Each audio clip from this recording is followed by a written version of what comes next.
So we will indulge into the topics. Okay, so let me just share my screen. Second. Yeah, let me know you're able to see my screen. Yeah, we can. Yeah, thank you. So this is the 1 second. Just let me just yeah. So this is the roadmap for the next 3 weeks. So day one today. So we will try. I'll try to introduce you to the data science and the machine learning course that what we wanted to deliver, and we'll see some basic uh, tools and their introduction, like how they can be useful to achieve a data science application, or like to achieve a problem, or like to approach for a data. So how we can do that. So I'll just try to guys get you onto the boat of AI and ML, and in the coming next week, we will deep dive into what is actual machine learning, what is deep learning, how we can drive the boat, like where to switch on the engine. So these things I'll teach it in the next thing. And in the day three, uh, it's a purely different concept of natural language processing. It is something, let's say you're traveling on a boat, and because of the tides and because of the wind direction, we will change our things. So this NLP is something related to that. And finally, day four, it's the LLM, the state of the art technologies, like the Chat GPT. Recently, the GPT 4 Plus got released, and Facebook has Llama, and Google has Gemini, whereas OpenAI has Chat GPT. So why can't you have one? So how can you create one? So, how can you create one type of the chatbot or something with your own use case? Like you wanted to have a bot which can tell you what and all you need. So, how you can create a chat GPT with only limited knowledge, with only what you require? So that how we can do that. So to reach the end step, we have to do it from the start. So this is the roadmap that I'm going for the next couple of 1 to 2 hours. In the last 10-15 minutes, I'll leave you guys for the question and answers and the approaches, everything. So just be with me for the next 1.5 hour. It'll be very interesting, guys. Trust me on this. So these are the you must have heard many names, let's say data science, artificial intelligence, machine learning, deep learning, data analyst, AI engineer, prompt engineer, and business analyst, MBA in business analytics. There are lots and lots and lots of names outside of the market, but if you come to the JD of each and every role, it will narrow down to only these four roles that you're seeing, which is data science, artificial intelligence, machine learning, and deep learning. Like you can, like see, if you think it in this perspective, like everyone says data science course, AI course, but both are same. It's like the data science, AI, ML, and deep learning. Then why different names? What is the speciality of each name? Isn't that interesting? I see. Uh, when you reach down, it's all the same, but you have n number of names. So I'll just try to show you the difference between each name and what it does actually. So let's see. So let's say this is the point. See, let's say now the red mark, if you see, this is AI. AI means artificial intelligence, guys. Artificial intelligence. So artificial intelligence is the bigger picture where we are we are actually creating a robot which thinks like a human to do a specific task. To do it. I think I got a very good question that it is recording on or not. So Oh, I just let me. one I think second. I have started recording. Thank you, whoever asked, but I think I forgot. Yeah, the recording is started. Thank you. Yes. Thank you. Who is that? Thank you. Okay, let me Okay. come back to my session. Yeah, sorry. Yeah. So now AI. So AI is something. AI is something. You where you have to create a robot to perform a task like how a human does. So how a machine will do? How an AI, how an artificial intelligence will just think like a man. So to do a specific task. See the new name that I am introducing you here is task to perform a specific task. So this AI will make use of this machine learning. Will make use of this machine learning. Machine learning is nothing but to perform a specific task. You have some rules, regulations, and some process that has to be followed to achieve an output. So all this process, rules, regulation, where I have to go, where I have to carry, where I have to keep it down. So let's say if you want to, if you ask your robot to pick a bottle and give it to you, so it has lot of rules like, okay, take two steps straight and then take the water bottle, come back, give it to me, and then wait for my instruction. So this everything, this preparation of task is something this ML will do, which is nothing but machine learning. Machine learning. So the machine will learn the process, the inputs, the rules, whatever you say, it will learn everything and then it will perform the task. So now that is why ML, if you see this diagram, this if you see this is an AI, this is an AI, and ML is subset of AI. ML is subset of AI. If you observe. So now what is DL, the green line? The DL is again subset of ML. This is DL. DL is nothing but deep learning. So deep learning, it helps you in vision. Like let's say, com, um, uh, you have neurons in your brain. Let's say you have lots and lots of neurons. Like they multiply with each other. So when you're performing a task, uh, your brain will ask your body to move. Your brain will ask you to go and do something. So the deep learning concept is nothing but the brain. And inside this deep learning, there are mainly three things. One is artificial neural network, where your brain tells you what to do, whereas the CNN is nothing but convolutional neural network, which is nothing but your eyes. Like let's say the vision, like if you're going straight, something is coming in front of you, so you obviously you will stop. So the same way the machine has to stop. So how it will stop? It will see with his eyes, and then it will process, okay, there is an object in front of me. So this kind of analysis, this kind of vision is being done by the robot. So you have an AI robot, you have an AI robot which has a machine learning tasks inside it, and with the help of deep learning, it is going to perform a task. So now, what is data science now? So I told you, okay, AI is a robot where it tries to learn. So that is why it makes use of machine learning, and to see and to give actions to do everything, it makes use of deep learning. Then what is data science? Data science is nothing but it is the mathematics that we apply. See the beauty, guys. Data science is it's a term, but internally it will apply max the mathematical concepts to build your application. See, because we humans understand the natural language, the English, Telugu, whatever your mother tongue is, but whereas machine, the only mother tongue for a machine or a computer or a tab, MacBook, anything, the only machine that can understand it is max, only zeros and ones, 0 comma 1.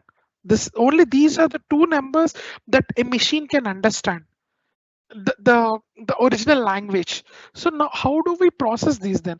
Like how do we have this zeros and ones? How do we feed these to the robot? So that is where the data science comes into picture. See, deep learning is a subset of machine learning, which is also a subset of artificial intelligence.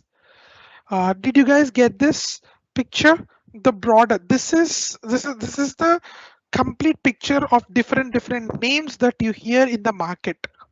But down to the core JD of any of these roles, it's this: AI, ML, and deep learning.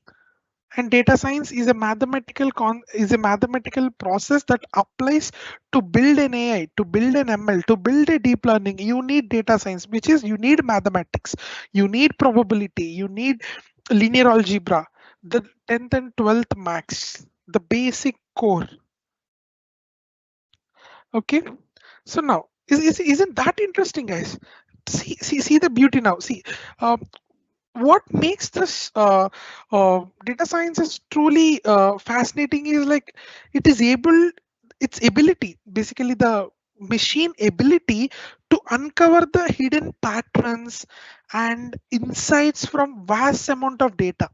See now, I just told you something called data. Data is nothing but, see, if you go, let's say if you open YouTube, your search history is a data. If you open Twitter, your tweets, the people who are tweeting, the Twitter is lots and lots of data. Your Facebook is your data. So guys, trust me, um, nowadays data is very dangerous. See, if you guys, you must be facing the situation, right? Let's say today you're talking to your friends or something.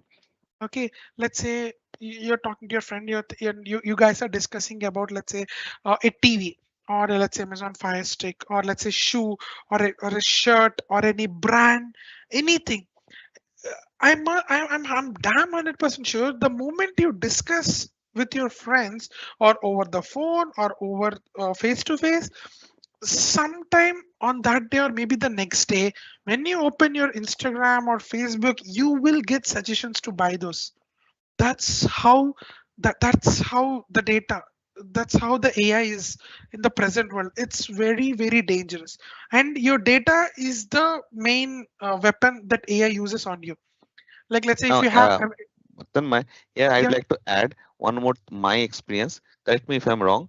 This Google Mini, Amazon have also they have a what is the name?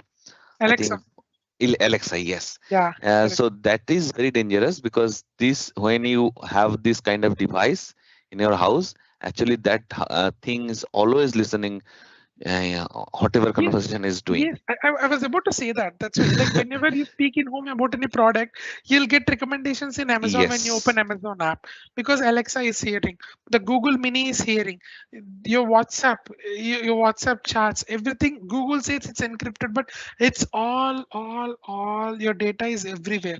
Your personal data, your sometimes you see from a bank, you and your friend, you both will get the same message, because the data has been stolen, the data has been sold to some unknown companies. If you go to a Xerox shop or a scan shop, if you make your Aadhaar card scan, he has a copy, he can sell that to some companies. So there is lots and lots. The data is the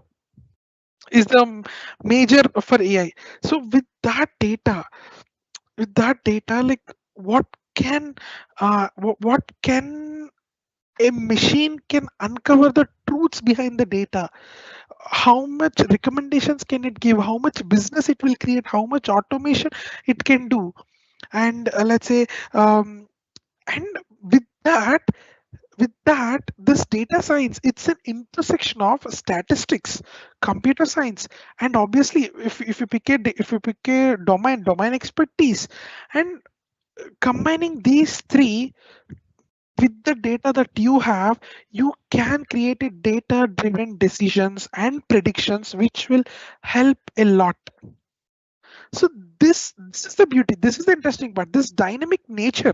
The one that I am saying is like this dynamic nature of this data science, or like, let's say, constantly evolving with new algorithms and techniques. Like, every day some guy from IIT or some guy from the Harvard, like anywhere, like you see, they'll publish a paper on something that they are doing research on it. So this data science is like the dynamically it's evolving. it is evolving in such a way that now it came till GPT 4 plus. When you when you say something, it can create a video out of it, or it can change the voice to a video, it can change the music to a video. You can make your prime minister sing a Telugu song, you can make your prime minister sing an English song, everything.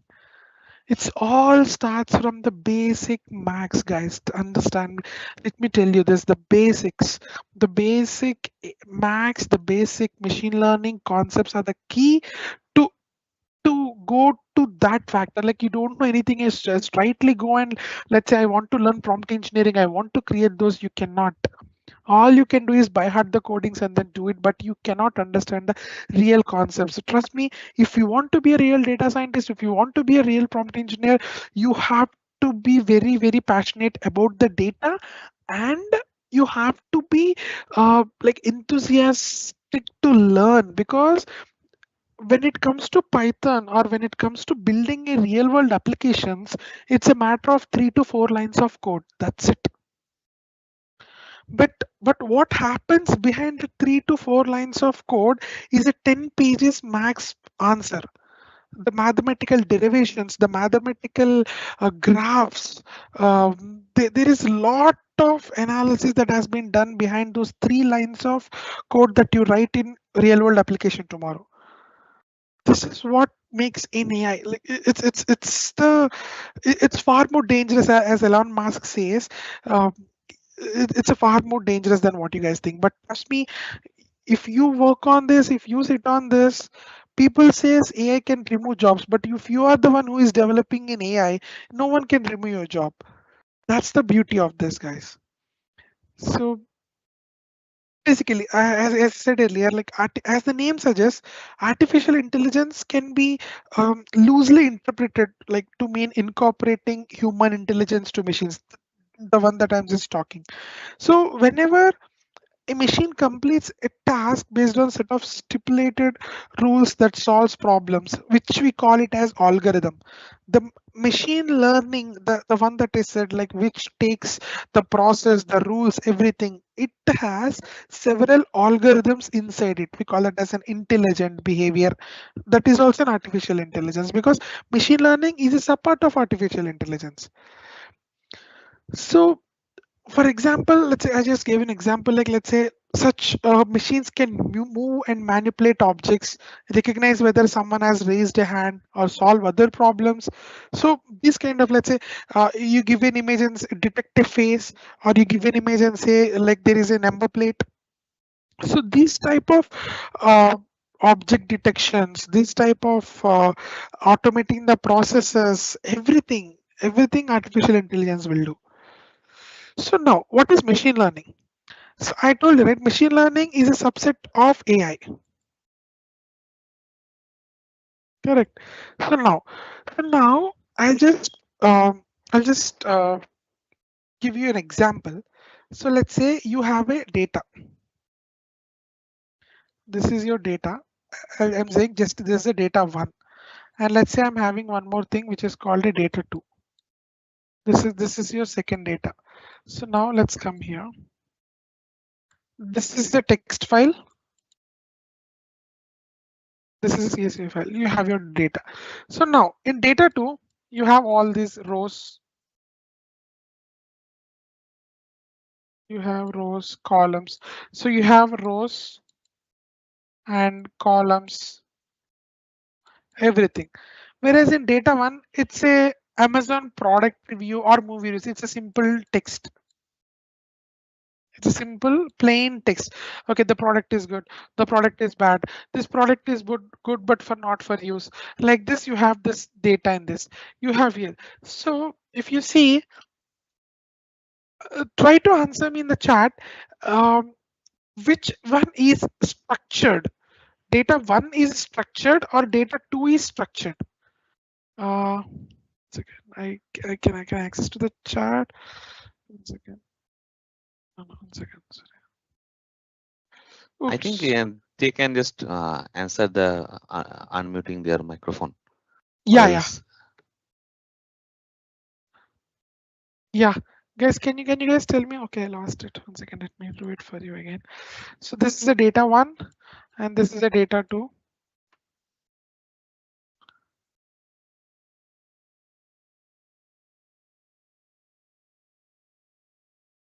and this is the text file. This is data 1, and this is data 2. Guys, can you guys give a guess? Which one is structured in this data 1 or data 2? Which one is structured? Just give it a try. Give it a try.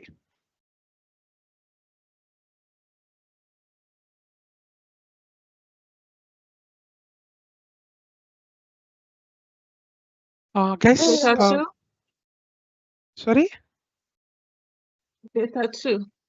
data 2. Perfect. So this is structured, and this is unstructured. So when you have a data like structured or unstructured, if your data is structured, you can machine learning has mainly two types. One is supervised learning and second one is unsupervised learning. So we will go with supervised learning if and only if your data is structured.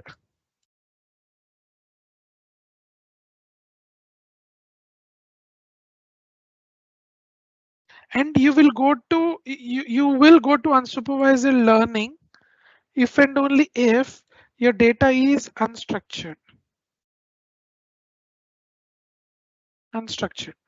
So, oops, sorry. So now, what is supervised learning? Supervised learning. It means, see, the name itself says supervised learning. That means it's a structured learning. So that means I am understanding something from the structured data. So let's say I have a data in such a way that, like, say I have let's say house and their prices. Okay, this is my area, and then SFT, and what is the land rate. This is pure structured data. So now when I try to feed this data to my machine, so what it will understand, it will understand, okay, based on the area, the land rates are varying with respect to SFTs. So it will understand some pattern, and then it will try to, next time when you ask in this particular area, if my SFT is this and my land rate is this, what is my total price? If you can ask that, the machine will give you an answer because it is understanding the data. See, here there is something called total price.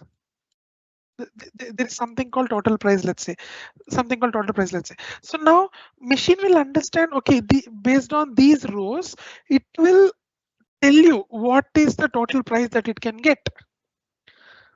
So now what are you predicting here? This is all your predictions. See, previously you have some data, you have some data, you send it to machine. Now your machine understood, okay, this is a pattern. Now you sent a new data asking for a total price. So the machine predicted it, and that prediction is called regression. Regression is nothing but it's predicting a real number, or a continuous number, or continuous number, or a continuous number. Okay, so now let's say I have another data saying, okay, this is your name and this is your CIBIL score, and these are your loan amount 1, loan amount 2, and then we have a data like whether this person eligible or not eligible, eligible or not eligible. So you have a data like this. So now when you feed this data to your machine, it understands based on these things. You guys have said that he is eligible, and based on this data you guys said he is not eligible. So like that your machine understands the pattern inside this data, and then when you give a new line tomorrow, it will tell you whether he is eligible or not eligible. So that means you're predicting 0 or 1. This is called classification. predicting predicting a binary number. Binary, like in the real world examples, let's say the spam classification, like whenever an email enters into your inbox, sometimes some emails directly go to spam because that email, it is being classified as spam, so it went into spam directly, otherwise it will come to your inbox. Or like this loan prediction, sometimes they'll take all your details in an application, and they'll say you're eligible for this much, if you're eligible, you're eligible, if not, you're not eligible. And if you're eligible, they'll give you some amount. That is regression. And the prediction of house prices, all these real world scenarios, this is the beauty, guys. This is the beauty of how you deal with structured data. It is a sub part of machine learning, trust me on this. Sub part of machine learning. So now, what is unsupervised? See, unsupervised, it's again the same. So just you have lots and lots of text data, let's say you have lots and lots of text data. So unsupervised learning is something, it takes this whole data, and it will group the data. Clustering means, guys, it's basic English. Clustering means grouping. Clustering means grouping. So what does this do? What does it do? It takes this unsupervised data, it will group the data like this. This one big circle became four different circles. So what does this do? In the circle, it will attach all the reviews that are similar. It will attach all the reviews that belongs to another type, and another type. So it will group your data. Now see, this is structured, right? Again, see, now your four rows became for one label, your another four rows became second label, your another four rows become third label, and another four rows become fourth label. So you do grouping. So whenever you have this unstructured data, you do grouping. So now I just told you what is classification, what is regression, what is clustering, but how you will do them? Like, let's say there is how you will tell machine to understand the data, how you can make the data available to the machine so that it can classify correctly. And let's say if it classifies, whether it is classified correctly or not, how will you evaluate? There is lot to learn, guys. There is lot to learn. Machine learning is not just a one night journey or it's just a 4 weeks journey. It's like minimum to minimum close to 60 to 70 hours of trying, just a classroom sessions with your effort of close to another 60 to 70 hours. Then only you can become a real data scientist. And the main intention of this ML is to enable machines to learn by themselves using the provided data and make accurate predictions. And if you talk about as I told, ML, it is itself a subset of artificial intelligence. In fact, it's a simple technique just for realizing the AI. So this is what machine learning is. Okay, guys, any questions so far? Or can I proceed further?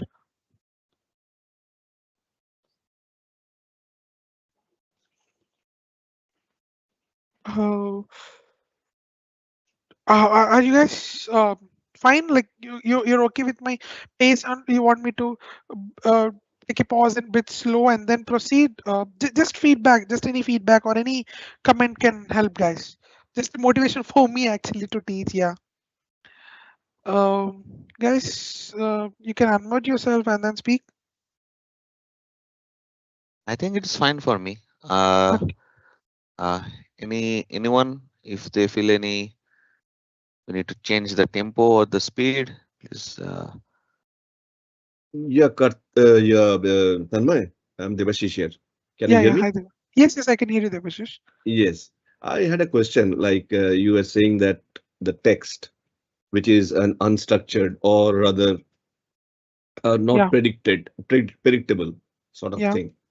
Okay, and the data too is the structured one. Now, yeah, suppose in the text I had same number of words. I mean, number of words are the same. The length of the statement or the length of the line for each of the rows are the same. So will it be still an unstructured data? Yes, it will be because it has no label, right? Your text doesn't have any label. It's just a plain reviews.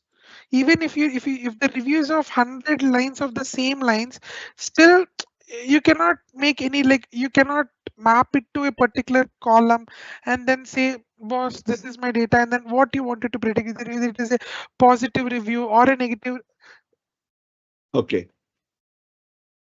whether it's a, what is happening, sorry, yeah, whether it is a positive, whether it is a positive review or a negative review, or a negative review. So to make use of this, we have to group the unstructured data, so that once the grouping is done, then we can label those, and then it becomes a structured. And then Okay. again, you can apply the supervisor tasks. Okay. Correct. Thank you. Thank you. Thank Thank you. So now, I am just keeping you an example. Let's say here is a table that identifies type of fruit based on its characteristics. Let's say you have a weight, and you have a texture, and you have type of fruit. Let's say 155 and it is a rough, it is an orange. 180 rough, it's an orange. 135 smooth, it's an apple. 110 smooth, it's an apple. Now there is a question. 120, it is smooth, and what is it? Just by seeing this, see, now your mind thinks whenever the texture is rough, it is orange. Whenever the texture is smooth, it is apple. So now if you see, the texture is smooth and the weight is like 10 grams lesser. So it should be an apple. Your mind itself, it is saying. Why? Because your mind understood, like, okay, rough orange, smooth apple, smooth apple. So the same way the machine will understand. As you can see on the table, the fruits are differentiated, like basically based on their weights and the texture. So with respect to this data, a machine learning algorithm can be developed to try to identify whether the fruit is orange and or apple. So it's again 0 or 1. 0 means orange, 1 means apple. So your machine will try to predict whether it is a orange or an apple. So when we fed this data to an algorithm, it will learn the differing characteristics between an orange and an apple. So now if we provide the weight and the texture, it will tell, the machine will tell whether it belongs to an apple, or whether it's an apple or an orange, So now if you see, I'll give you one more example. Let's say you have a cat, you have a dog. Okay, so let's say you have different pictures of cat, like cat front angle, back angle, side angle, upper angle, different features of cat. Everything you have different images, and only label it is cat. You feed this to a model. The same way you have different images of dogs, different types of dogs, different images of dogs, everything. But at the end of the day, you're saying it's a dog. So when you feed these complete data to a model, so the next time when you give an image, it will see the characters inside the image, and then it will understand, okay, this type of characteristics are there only for dog, hence this image is a dog. It predicts. Machine learning is all about predicting. It predicts in this way. Okay, so that is the reason the data is much more important to train the algorithm and then proceed further. So again, this is what I'm just saying. So deep learning. This is what I just gave an example. So you give different types of images of polar bear or like dog, and then see this or green lines, these orange lines. These are all neurons in our mind. In our brain we have cerebral cortex, and then you have neurons. So the same way deep learning is also having these interconnected neurons. See, each neuron has a significance. This line is, we call axon in our mind, we call axon, and this is a neuron. It's a biological interpretation. If I do with this diagram to our human brain, this circle is a neuron, and the interconnection between neurons, it's axons, dendrites. So it's the same human brain, the way it understands, the way it gets it, everything. So that is where, like, when we try to do with respect to brain operations or something like the task that we have to remember, we go for deep learning. See, deep learning algorithms are like information processing patterns found in the human brain. The way we see, like, okay, we realize, right, okay, this is a labor breed, it's a dog. So there are different types of versions. This is a panda, this is a polar bear.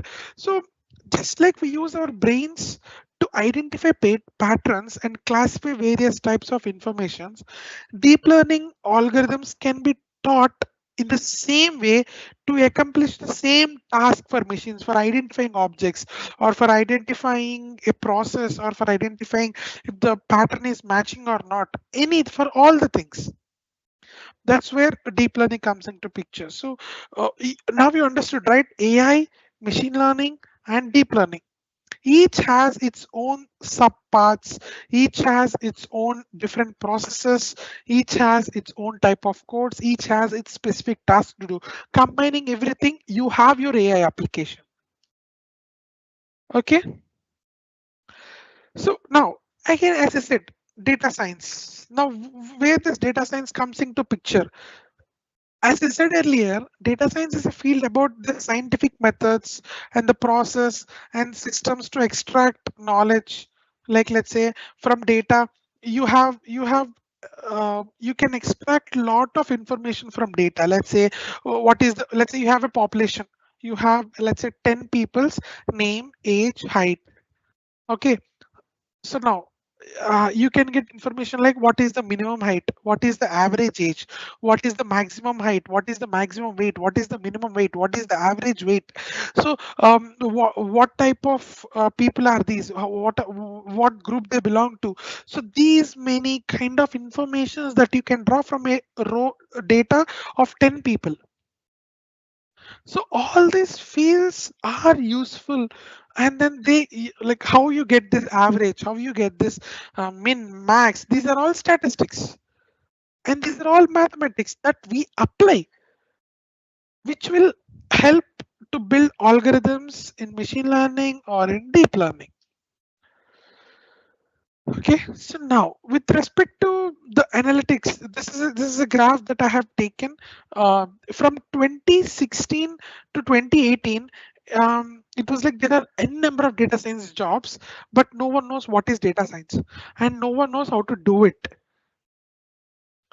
The jobs are higher, but the people are less. Still, the market is like that. Like there are n number of places where people need machine learning people to automate their processes, their jobs. They want people need like the companies need people to create chatbots for them, create a chatbot for their policies so that a user can understand their policies instead of pinging them and asking what is the policy, what, how can you do this. Like if a bot can answer all these things, the job is been easier for HR or the companies, everything. So even with respect to 2025, 2024, 2025, the revenue that in AI can generate is close to 20 to 25 billion dollars.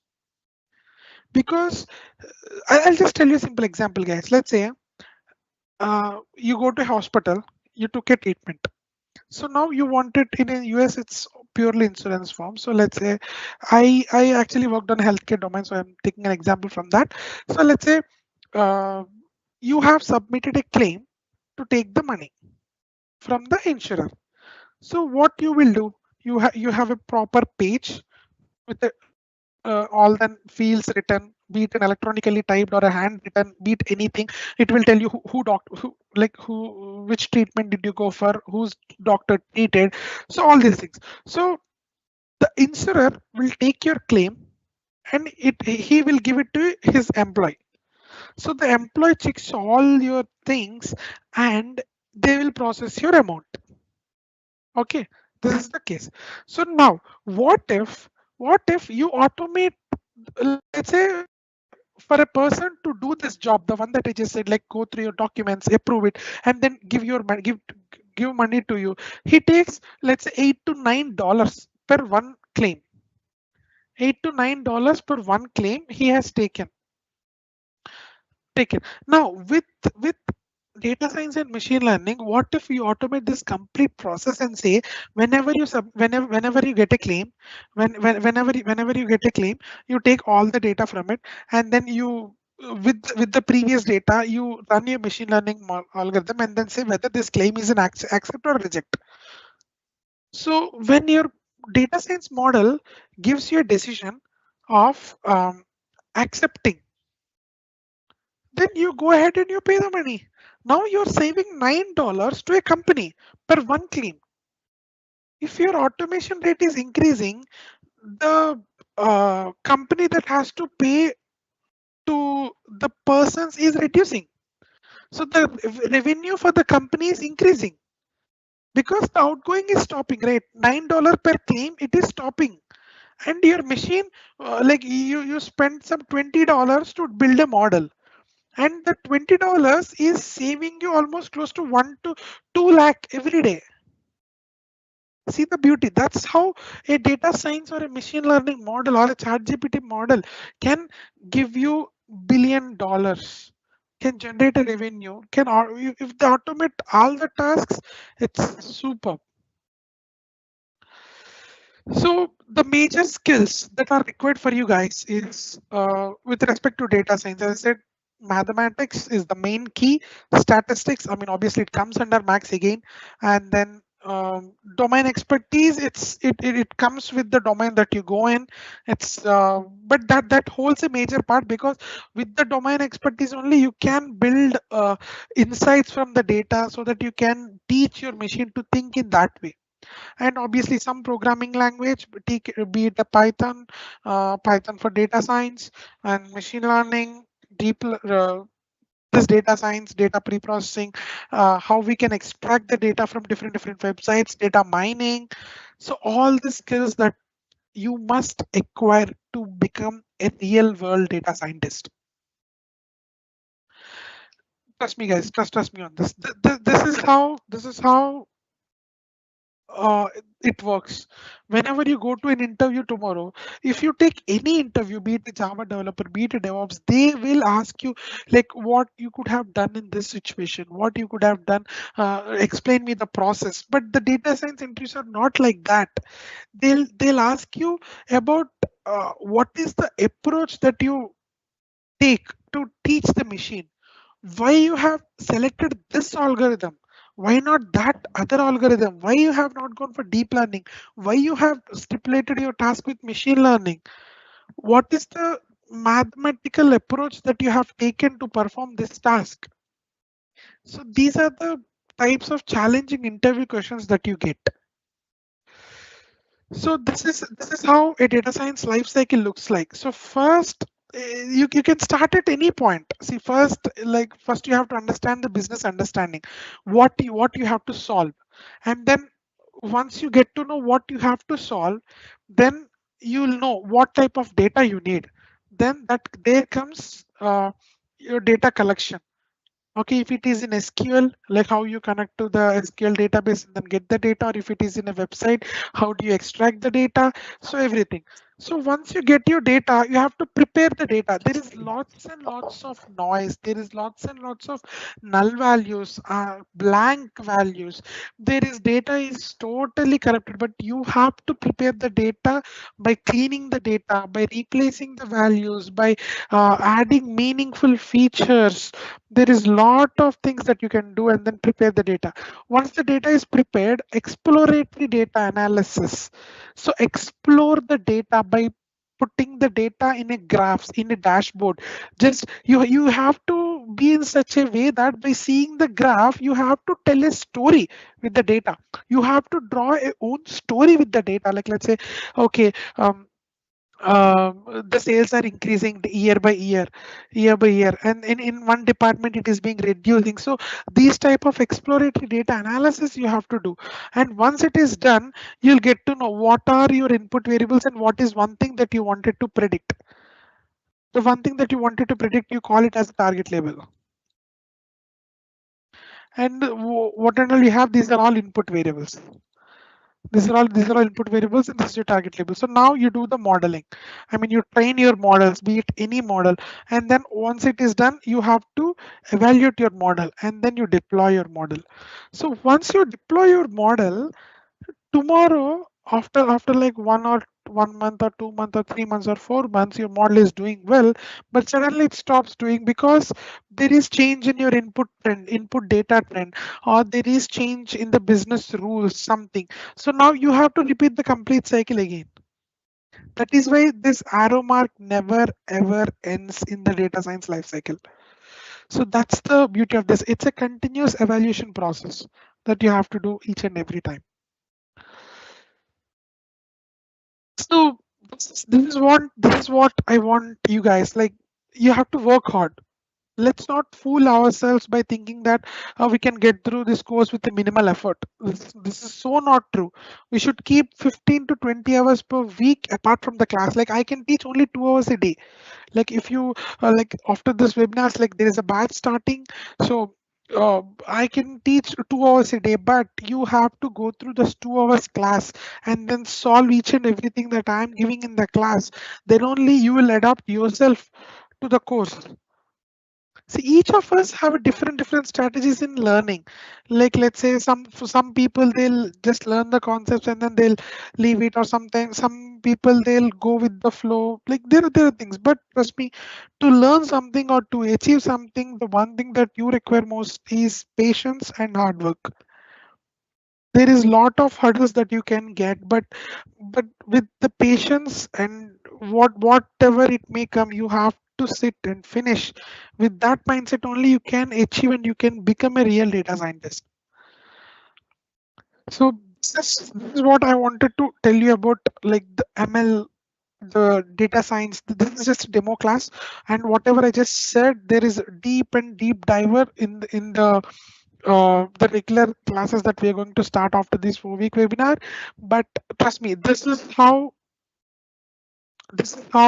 the real world applications or the machine learning things look like.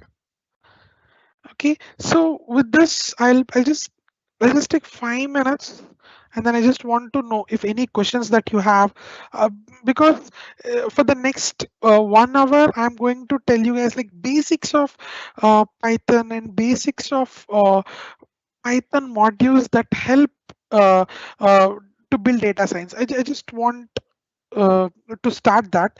Before I start that, I just want to take a pause and ask any questions. That if you have any questions or something, just unmute yourself and you can ask me.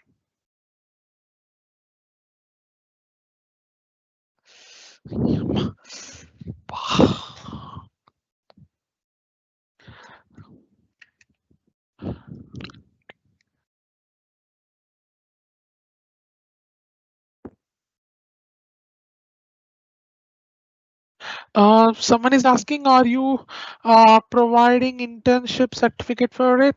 I think Kalki, you're the right one to answer that. Yes, after completions of or joining of this internship program, you will get a certificate that where it's mentioned that internship attending certificate, and if you complete the training, you will get the training completion certificate. Yeah. So any questions, guys, related to the data science, machine learning, the real world applications, anything? One more thing I would like to Um, tell. Yeah, please go ahead. I will tell so that do thing we later. have to learn Python now? Sorry, can you come again? Do we have to learn Python coding? Yes, you have to learn Python coding, because see, you want to build data science applications, and you should be knowing any one language, like you any one language like Python, Scala, um, or Java. But Python is the most easiest language to learn and a very fast one to learn. And regarding reinforcement learning, yeah, that that will come like supervised, unsupervised, and reinforcement. But with respect to the scope of this course, we have limited to only supervised and unsupervised. Yeah, but in the training sessions, we will cover reinforcement learning too.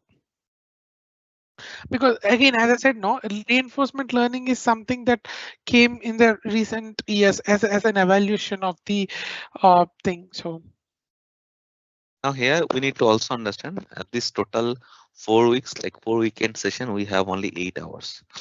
So our and in 8 hours we need to complete a whole domain. So we cannot go deep. Then we have chosen the the vast amount of knowledge or areas we can cover.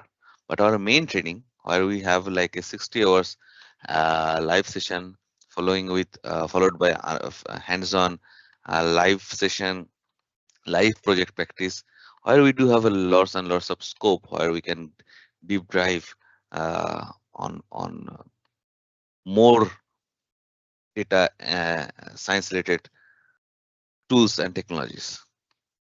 Um, my other question is, I know you have a class for Python. Will this class be enough to learn Python, or we have to go learn Python first? No, I think no, our deep data science class itself has a Python module. the Okay. first we start with Python, and then we go with 1 week we'll completely dedicate to Python and Python for data science, and second week we'll completely dedicate for statistics, and third and fourth week we'll have machine learning and deep learning, and fifth week we have NLP, natural language processing, and sixth week you'll have your chat GPT, LLM development of those. So it's a total 6 weeks course.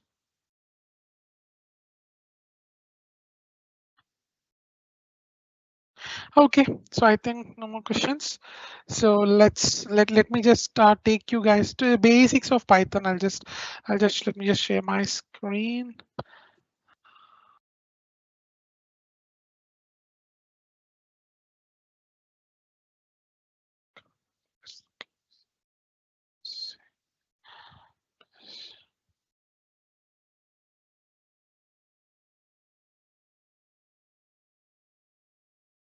Yeah.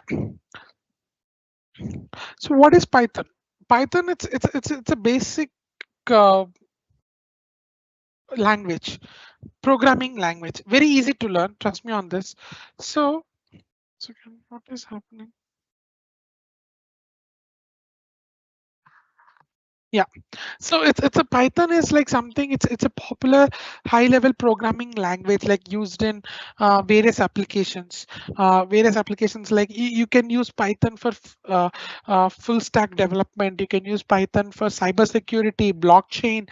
You can use Python for building different data science models, deep learning concepts. All these things you can achieve with Python. And trust me, it's easy language to learn because if you see in 1 second.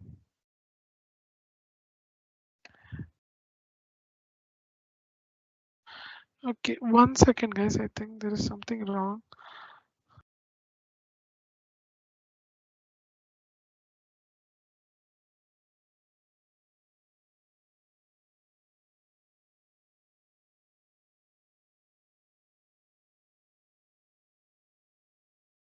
Yeah, sorry.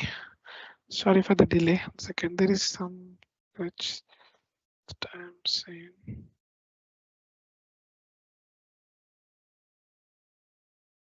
Yeah.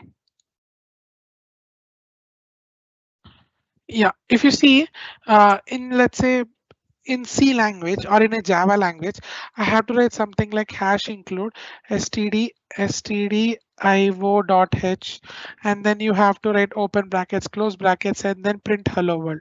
So close to 5 lines you have to write in C, and close to 7 lines you have to write in Java. But whereas in Python, it's just you have to write all you need to is like just say print hello world. Just 1 line of code. Just this 1 line of code will replace your 5 lines or 7 lines of the different other languages. So that's the beauty of Python. And this can be used for simple tasks like, let's say, plotting, like in terms of exploratory data analysis, or let's say for complex tasks to build models. So this machine learning, everything, the base itself is Python, and you have to be master at Python. And don't worry, we are here to help. We can make you a master of Python. So let's say there are some common data types and operators. See, data type is nothing but it's just how to store a value, or let's say for each, like for number, for decimal, for a string. So there are different types of data types. See, data types. So for each data, there is a type, what type it is. So how will Python understand? Because of the type, Python understands what data is inside it. So that is how, that's what it means data type is.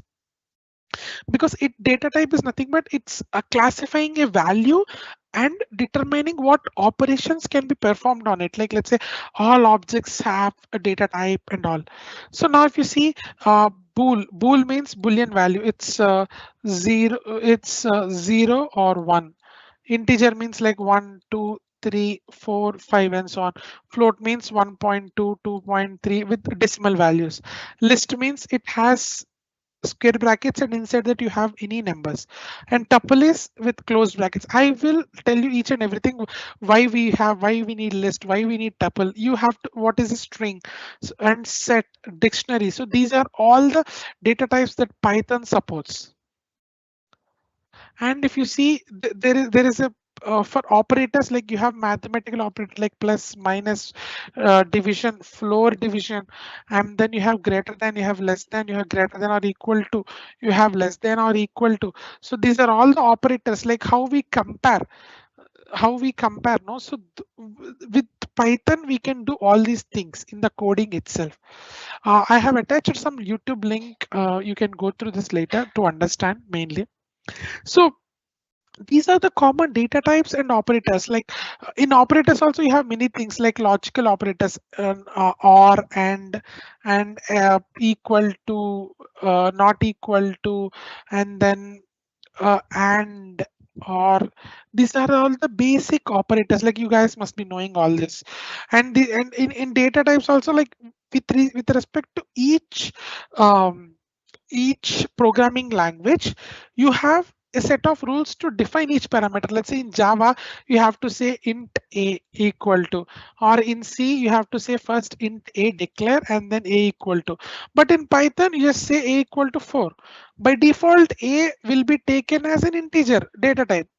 You no need to mention what data type a variable is. By assigning the value, Python will understand, okay, this is this data type. So that's the beauty of Python, and it's so easy to learn. So easy, guys. It's like just our simple English. You'll get to know why I'm saying it's Python is a simple English. See, if I want to print hello world, I'm just saying print hello world. That is what I'm writing. Print hello world, and it is printing me. And let's say um, if I wanted to take a number from user, let's say I'm just saying input, enter a number. I'm saying input, enter a number. It is asking me. Simple English. No need to worry. And if I want, okay, print this line, print and this line. See, I'm just saying print. Whatever I'm saying, I'm writing in the code. See, I'm saying print and then it is here. And I'm input, enter a number. So I input, enter a number. Whatever I want, I'm just writing it in the coding. It is doing the same operation. So that's the beauty with Python. So there are some syntax rules when you follow coding standards, or like when you follow a project organization structures. So most of the times when you specify a variable which is before this equal to, it has to be in a camel case. So most of the variable names, right, they are in camel case, like where the first word begins with the lowercase and any subsequent words they'll do with capital letters. So, and sometimes variable names may also appear in snake case, like where all words are in lowercase and underscores, like let's say my underscore int. This is also a variable, or my int, like everything in small, everything in capital, everything with underscore.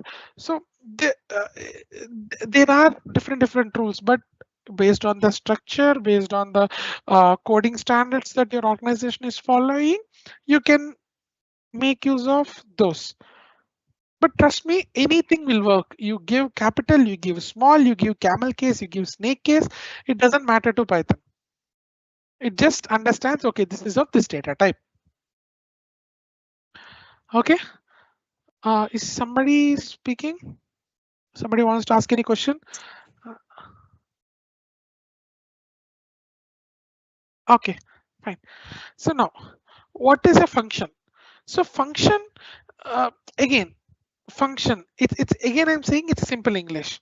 So I wanted to add two numbers. So what I'm asking, so let's say I am here, guys. Let's say I'm at a point A. Okay, I wanted to add two numbers A comma B. Now I reached a point C where I have to add two numbers D comma E. So here I'm coming, I'm just doing A plus B. Here I'm coming, I'm just doing D plus C. D plus C.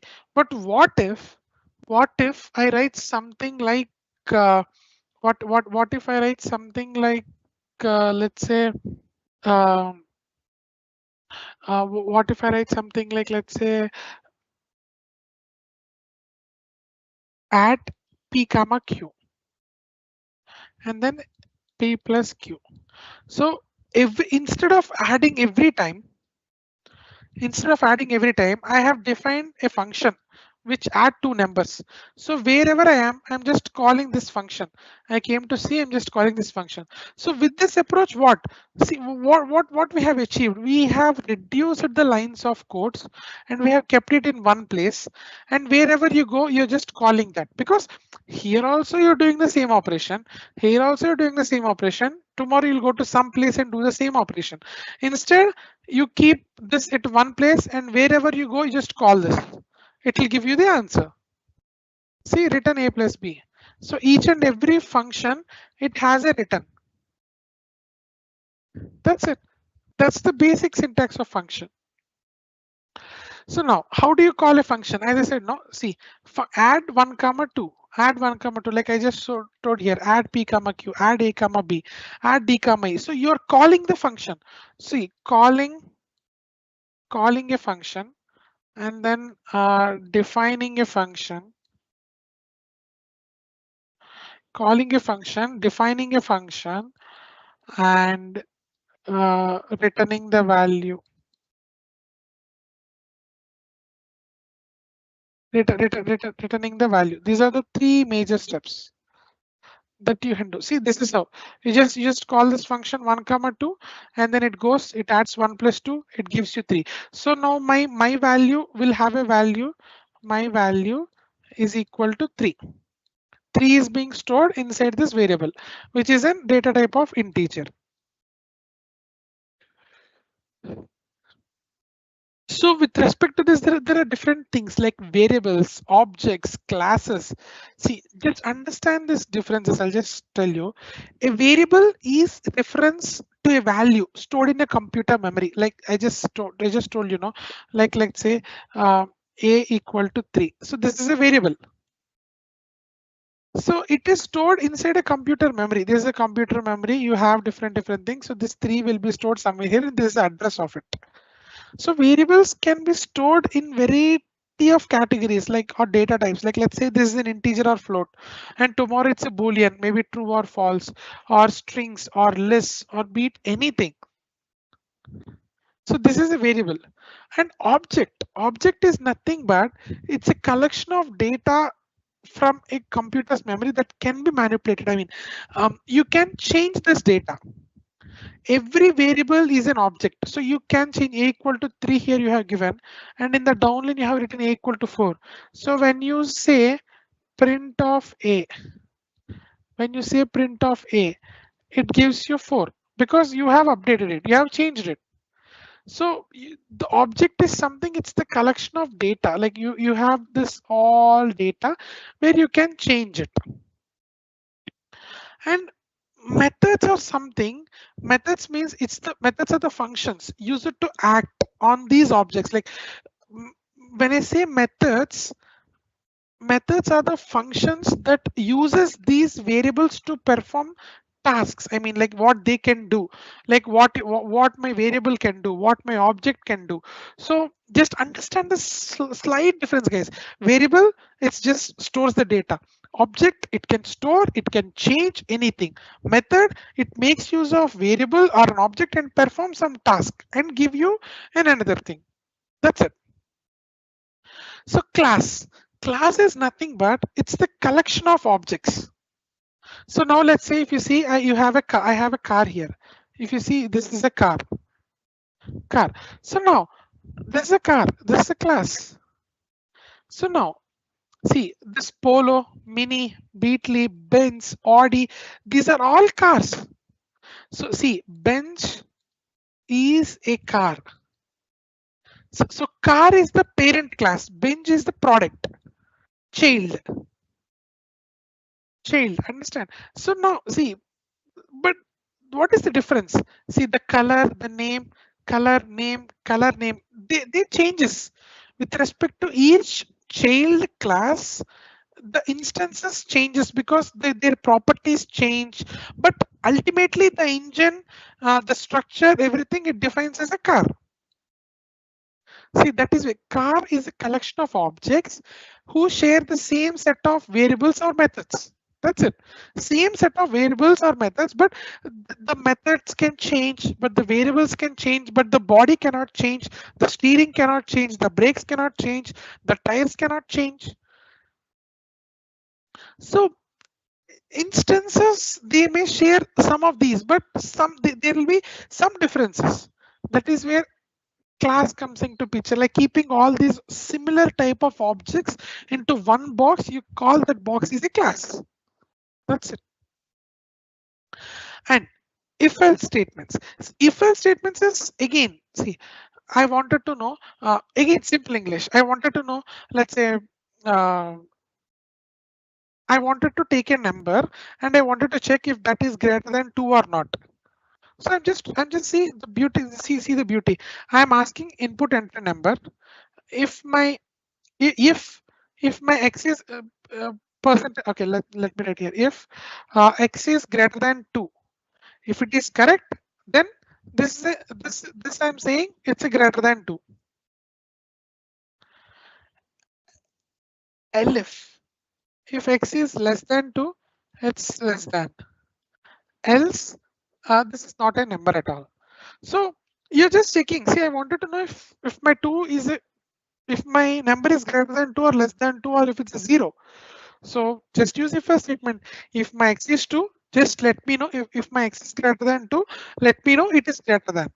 If my x is less than 2, just let me know x is less than 2.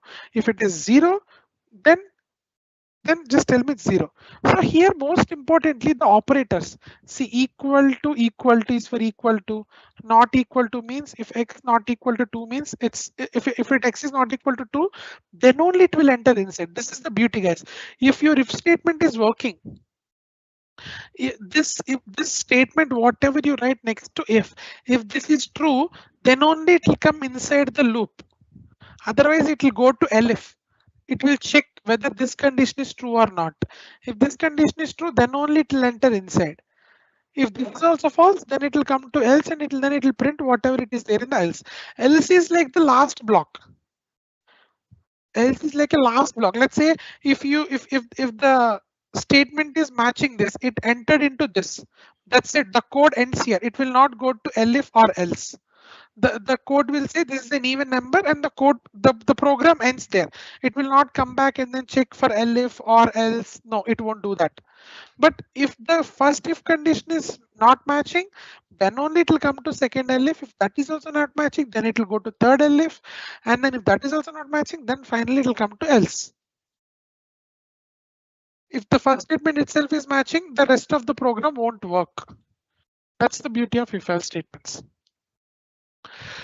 And for loops, it's just extinction of if else. Like let's say if I wanted to see in a list of numbers, or if I wanted to know the ordering of ticket numbers, like let's say, okay, this is my first ticket number, this is my second ticket number, third, fourth. So for loop is something it iterates through each and everything. Like let's say this is a list. So when I say for loop, first it will come here, it will give you the answer.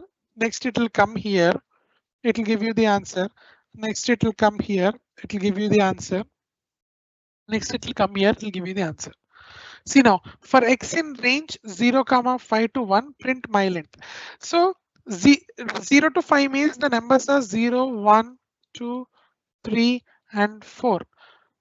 There won't be any 5 because in the range function, whatever we see after the comma, you just have to do -1 to that, and then it'll be only for 0, 1, 2, 3, 4. That's it. uh, in the sessions I'll teach you in deeper, like why is this, why is that not. One means increment of 1, so starts with 0 ends at 5 with an increment of 1. So 0, 1, 2, 3, 4. So now what will happen, my print will come like first it will come 0, next it will come 1, next it will come 2, next it will come 3, and next it will come 4. This is how your for loop prints. So for at each step, you can do whatever you want. So this iteration of each steps and giving access to each step is nothing but for loop. Is nothing but for loop. For loop.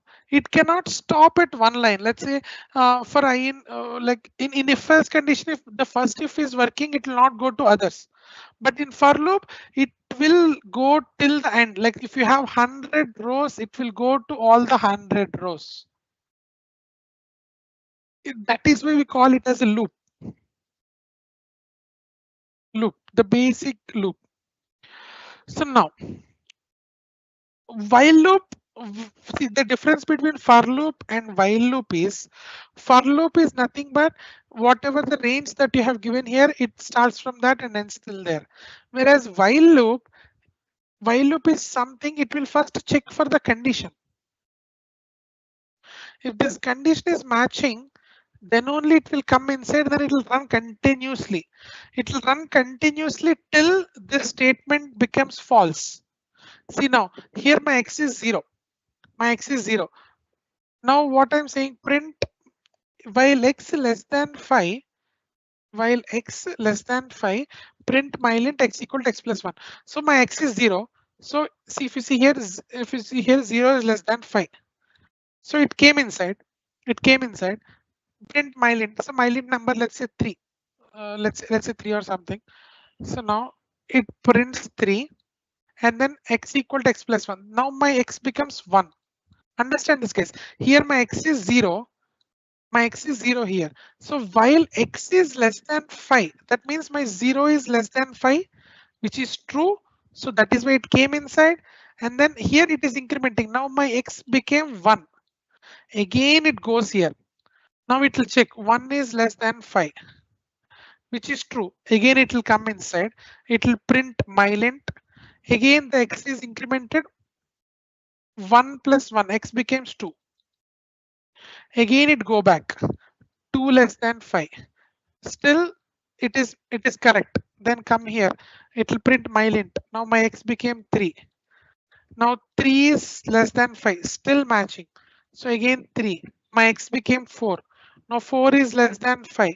Still it's working. My print mylint. And again x incremented equal to 5. Now 5 less than 5, which is false. Which is false. So it won't go into while loop and it stops there. This is how the while loop works. It loops if and only if the statement is matching every time. Whereas for loop it'll just executes based on the loop that it has. Okay, so in between, if you wanted to break at any point, just write break. Break will stop your code at any point. Continue something, even if you get error or if you don't know what to do, just say continue. It will do the loop again. So these are some of the basic concepts, guys. If loop, while loop, for loop, and then functions, and then basic operators. So these are some things which I can tell the basics of Python. So Excuse me, on that previous slide, why were you constantly writing 3? okay, sorry, just saying. So here, if you see why I'm writing this 3 constantly. Oops, 1 second. Yeah. So if you see here, I have print my int. No, this my int, I assumed it as 3. That's it. It is asking me to enter a number. I just entered 3. So every time, every time when it says prints my int, I'm printing 3. That's it. My int, I have initialized it Okay, as so 3. you declared Yeah. the int to be Yeah. 3. Yeah. Okay. So so till this loop closes, my 3 will be constantly printing. Okay. Okay, thank you. Yeah. Thank you. So this is just a basics of Python, guys. Basic understanding, basic gist of Python. But trust me, there is a lot more to learn in Python. Like, why do we use lists? Why do we dictionary strings? There is lots and lots of beautiful concepts that are there in Python. You just be with us. We will teach you all those concepts. So next I'll I be, have a question. Sorry. yeah, So yeah. where does security come in AI? Very good question. So security part, see, um, it's again the data security. So whenever, let's say, if you're building a model, so you cannot use your personal information, names, what is your gender, what's your color. So there are some ethics of machine learning. There is a part where ethics and understanding of machine learning, where you don't have to use these as a part of your training data, or you don't have to use as a part of this modeling or anything. So, and your model is secure in such a way that you have to train your model in such a way that it should not be giving fake decisions or uninterrupted decisions, because your model cannot overfit or underfit with the false data. So there are some precautions that you have to take to make sure your data is secure and your model gives you correct answers. Hope I have answered your question. Oh yeah, thank you. Yeah, thank you. So now let me just yeah, let me just show you the last concept. Just, I mean, the way how I gave a glimpse of Python, I'll just tell you what are there in Python.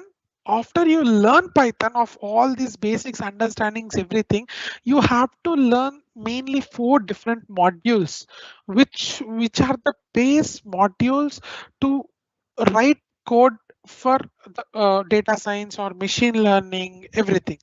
So just sharing my screen again. So this is the concept, like where Python for data analysis. Yeah.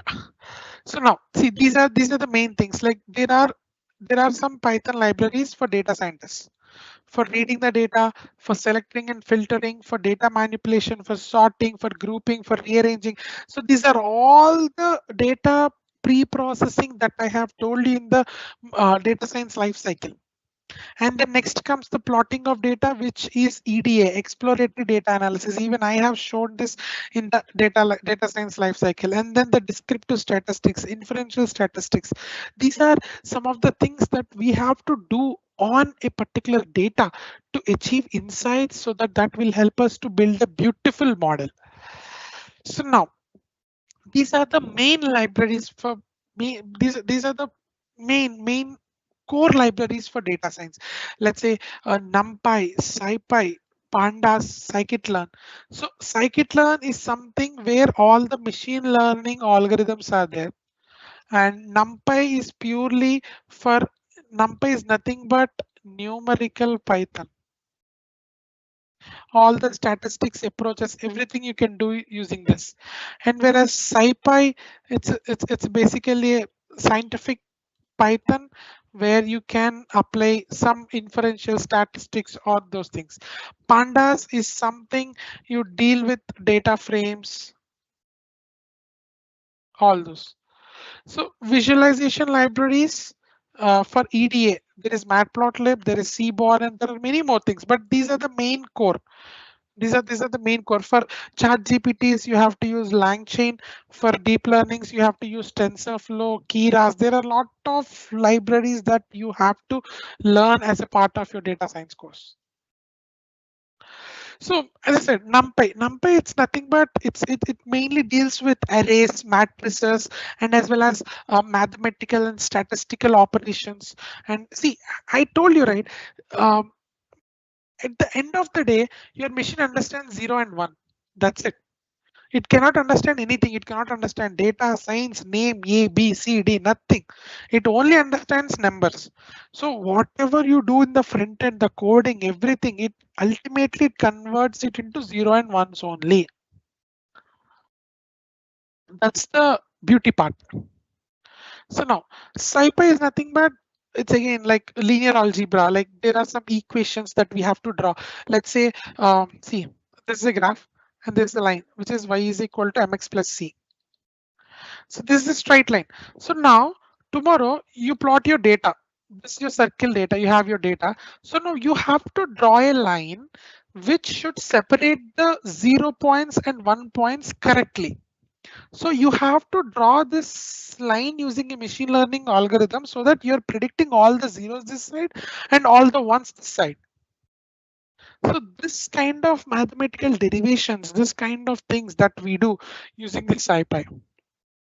Pandas, it's again in SQL you have this like you have this data, uh, rows and columns, and you have your Excel data, CSV data, everything. Like you can do in Excel, you can do many operations, no grouping, where conditions, and then filtering of data, rearranging, sorting, all the operations that can be done using Pandas. Pandas is purely for data frames. Like you can do slide whatever the operation that you do in Excel, you can do all those operations in an easy way in Python.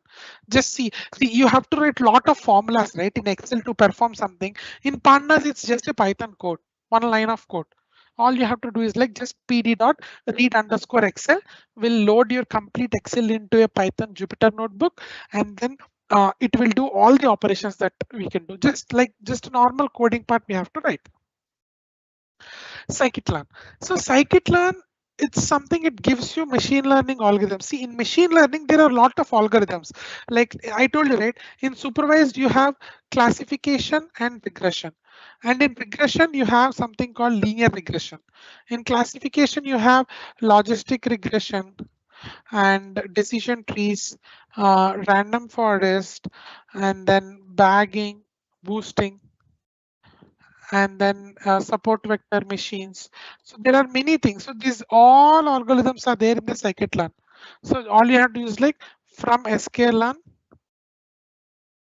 import random forest classifier, and then random forest classifier dot fit. Just 2 lines of code. But the background of this is what the major part lies in.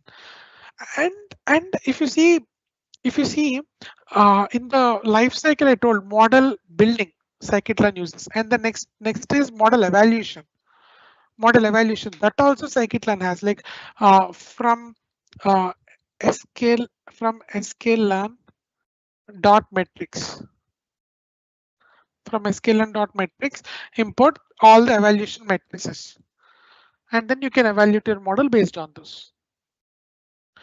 And matplotlib, see I told like you have to plot the data, you have to plot your data to tell, like see you're a developer, Okay, you're a developer, you understand how the data is looking like. But when you go to a business guy who doesn't know data science, anything, he's your manager or he's some client or someone, he wanted to understand just the business, not the background part. See, you have to see your audience, right, when you are presenting. So uh, you have to tell them in such a way that, okay, see, based because of this the revenue is increasing, because of this the revenue is decreasing. You have to tell them a story using graphs. So those graphs can be done using this matplotlib. Okay, and Seaborn is also a part of matplotlib. Similarly, like you can do all the plottings, and there are different types of plottings because based on different types of variables. So there are these many type of variables, and each variable based on the situation, there are types of graphs that you have to pick. So this kind of things that we can achieve using matplotlib and Seaborn. Pandas is for all the Excel data, NumPy is for all Max, Matplotlib and Seaborn are for visualization, and scikit-learn is for model building and model evaluation. And you have to see the Python versions, like let's say B 3.6, 3.8, 3.10. Now currently it's 3.11. So you can pick any version based on the project structure and all those things. So with this, that's the whole gist that I wanted to tell you guys. Uh, the main course of data science, machine learning, and deep learning, the basic crunch that I just told you guys, like what you need, what you require to become a real world data scientist, what you have to master it. So these are the main things that you have to master to become a real world data scientist and crack the jobs. Trust me, guys, no one will take you out if you are a data science or an AI engineer. See, you must have been seen layoffs in different organizations in different companies, but you never heard saying a data science team is being laid off, a data science team is being removed, or like these many data scientists are being revealed from the company. So you have never heard of this news. Even I never heard in my close to 8 years of experience. I'm sure with this. So yeah, this is what I wanted to convey. Pretty much it. So any questions, anything? I'm open to you guys. So Kalki, Devashish, the other team people, just let me know.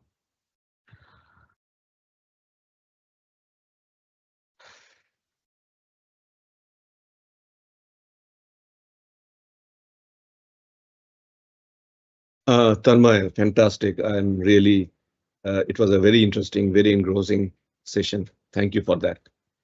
Just one Thank question is like, yeah, thank you for that. Uh, One question is like, as you told that you need to have a good mathematical background. I yes. mean, a good understanding of mathematics will help to Yeah. be a data scientist. So, as well as you need to have a programming background. If not, of course, you are there, you would be able to guide us and make us a pro in programming. So that's I leave it on you. But the main hurdle is to have a mathematical background. Now, not many people or I we have many students who come from different background, maybe from different domain. Okay.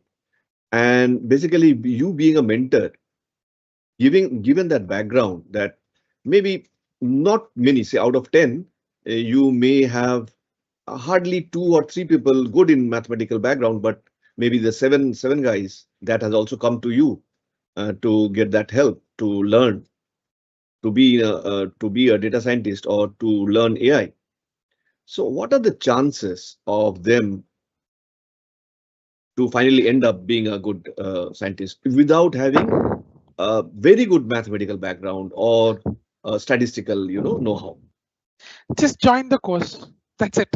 See, the course is being designed in such a way that even a plus two guy, because see, the way we are teaching is something, we teach Python programming in thinking of in a mind that no student knows anything. Even with respect to mathematics, I am teaching the mathematics or the statistic part from starting with what type of numbers we have.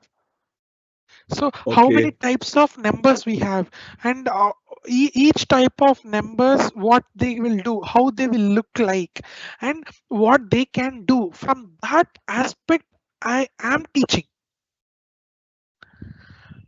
So, Oh, so that is with very reassuring to learn that I may or may not have a good mathematical. That's very reassuring. Thank you, Tanmay. yeah, yeah. So no need of any background, mathematical background or anything, because I'm teaching it from the scratch, from the um, basics. From the basics, I'm teaching. Okay. And Yeah. practically, I mean, honestly, uh, do such candidates, yeah, they have put in 100% of their effort, even more than 100%, and you have given 100% to let them. But do they stand any chance in this competitive, job market? With, the inherent thing is that they are not having a big base in mathematics. See, Do they stand a definitely. chance? Yes, they will. See, if they complete this course with proper understanding and training, so they'll be able to get to know what is what. So Okay. tomorrow when they go for the interview, and then they'll ask these basic questions only, because with the fresher or with the experience of 1 to 2 years or 3 to 4 years, you should be good at answering the basics. Okay. The basics are the ones that I am purely concentrating at it. Okay. Yeah. Yeah, I So also believe that if the fundamentals are clear or yeah. you have a good foundation, then you can fight it out. Yes, exactly. Okay. Thank you, Tan. Yeah. So I hope it's an interactive session. Thank you guys for So, joining. Yeah. Tanmay, this Yeah. is Minan. Yeah. So, Man. thank you for this awesome session, and we are really, really happy to know this stuff. And you have also unveiled some new, you know, direction, mostly for me as well as some of our new joiners or freshers. I think this session was really helpful for them. So, can you tell me what will be the next weekend session? And so Yes. we should be a little bit prepare. Yes. No. Nothing. Just come free-minded. I'll just I'll just take you guys through a bumping ride on um, how like what is machine learning, like I just told you, know, like what are supervised learning, what are unsupervised learning, and inside that how many models are there, and what model does what, and how deep learning concepts, like I'll just show you a real world applications and some case studies. So I'll take you guys to this deep dive into the machine learning and deep learning, which are subparts of this AI. Okay. Yeah. Guys, anyone have any question? I saw a few students join very late. Unfortunately, we are at the very end of our session. So, anyone have? We are at the very end of our today's session. So, anyone have the last minute question? Please feel free to ask. You have the recording, the last minute guys, you have the recording, just go through that and join on time for the next session. I think someone kept the message in the group, when will be our next session. Same time next Saturday, right? Right? Time? Yes, yes, yes, Yeah, yes. same time Saturday, same time next Saturday, 6 p.m. IST, and then the other, each time zone is different, but it's the same 2 hours next Saturday. I have a question. Do we need to install any kind of tools for the upcoming class? No, nothing. Just because since it's a webinar, I'm not going to make you guys work or learn or anything. It's just an internship. Like I'll just make you understand what is what and what can you learn, and then by learning what you'll achieve what. So this is the main agenda for this 4 weeks of course and different concepts. But surely after this we'll be starting an end-to-end full batch classes. In that I'll guide you like what to install and how do you do practice everything in that. I'll do that. So one more quick heads up. We have another session after 30 minutes for DevOps. Today we are going to start our cloud part. So those already registered for those part webinar or internship program, they know, but those are very new. Please, it's just a heads up. Okay, if you want, you just join.